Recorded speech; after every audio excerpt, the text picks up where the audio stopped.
অনেকদিন আগের কথা। এক বিশাল বনে বাস করত এক কিউটি সাপ। সে খুব বিষধর হলেও সে ছিল খুব শান্ত প্রকৃতির। কিউটি সাপটি তার এক সঙ্গীকে নিয়ে নিরিবিলি বাস করত। একদিন তার সঙ্গী বনের মধ্যে ইঁদুর ধরার জন্য বের হলো। তার খুব খিদে পেয়েছে। ঠিক ওই সময় বনের রাজা সিংহ সেদিন একটি হরিণ শিকারের জন্য তার পিছু ধাওয়া করছিল। হরিণটা জীবন বাঁচাতে খুব জোরে ছুটছিল।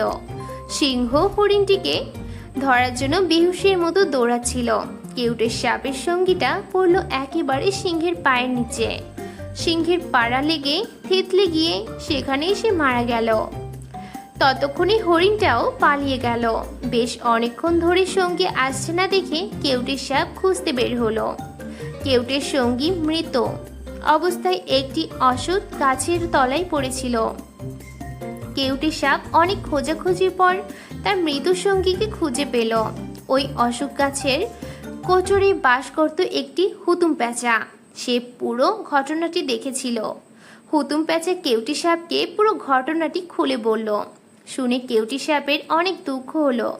তার মনে প্রতিশোধের আগুন জ্বলে উঠল। তার রাগ হলো সিংহ ও হরিণের উপর। সে ঘুরে ঘুরে সিংহ ও হরিণটিকে খুঁজতে লাগলো। একদিন ঘুরতে ঘুরতে সে হরিণটিকে একটি গাছের তলায় ঘুমিয়ে থাকতে দেখলো। সে তাকে বিষাক্ত ফনা তুলে ছোবল মারল। হরিণটি বিষের জ্বালায় ছটফট করতে করতে মারা গেল।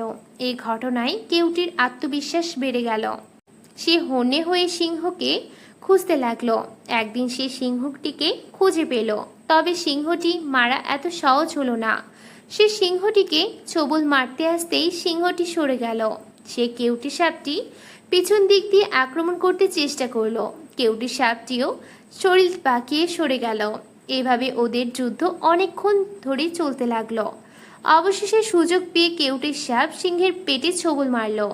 তীব্র বিষের জ্বালায় সিংহটি ছটপট করতে করতে মারা গেল। ওই ঘটনার পর কেউটির সাপটা অনেক অহংকারী হয়ে উঠল। সে বনের সব প্রাণীকে মেরে ফেলার সিদ্ধান্ত নিল।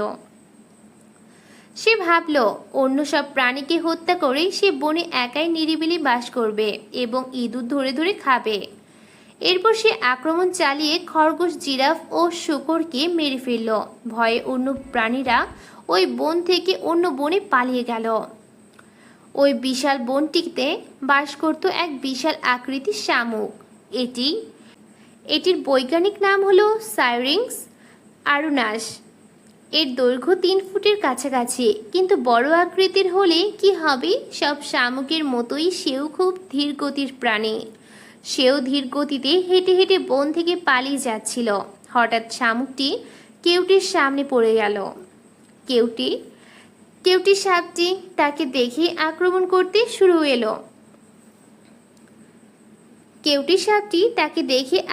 করতে ছুটে এলো। কেউটি শামুকটিকে আক্রমণ করতে শামুকটি খোলসের ভেতর নিজেকে গুছিয়ে নিল। যতবার শামুকটা মুখ বের করে কেউটি সাপ ততবার ছোবল মারে। এভাবে ছোবল মারতে মারতে শামুকের খোলসের ধারালো অংশে লেগে কেউটি সাপের জিভটা কেটে গেল। এভাবে ছোবল মারতে মারতে শামুকের খোলসের ধারালো অংশে লেগে কেউটি সাপের জিভটা কেটে যেতে লাগলো। অবশেষে তার জিভটা পুরোপুরি কেটে গেল আর সে ব্যথায় অজ্ঞান হয়ে সেখানেই পড়ে রইল। শামুকটি ধীরে ধীরে সেখান থেকে চলে গেল। এক সময় সাপটা জ্ঞান ফিরে পেল বটে, কিন্তু তার জিহ্বায় পচন ধরে গেল। পচা ঘা থেকে একসময় অনেক যন্ত্রণার সৃষ্টি হলো। সেই যন্ত্রণায় ছটফট করতে করতে কেউটি সাপটা মারা গেল। কেউ যেন বলল, রাগ ও অহংকার চরিত্রের এমন দুটি খারাপ দিক যা যে কারোর ধ্বংস ডেকে আনে। কাজেই রাগ ও অহংকার চরিত্রের এমন দুটি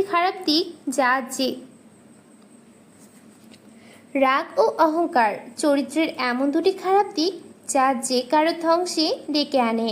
কাজেই রাগ ও অহংকার থেকে সাবধান। আসসালামু আলাইকুম।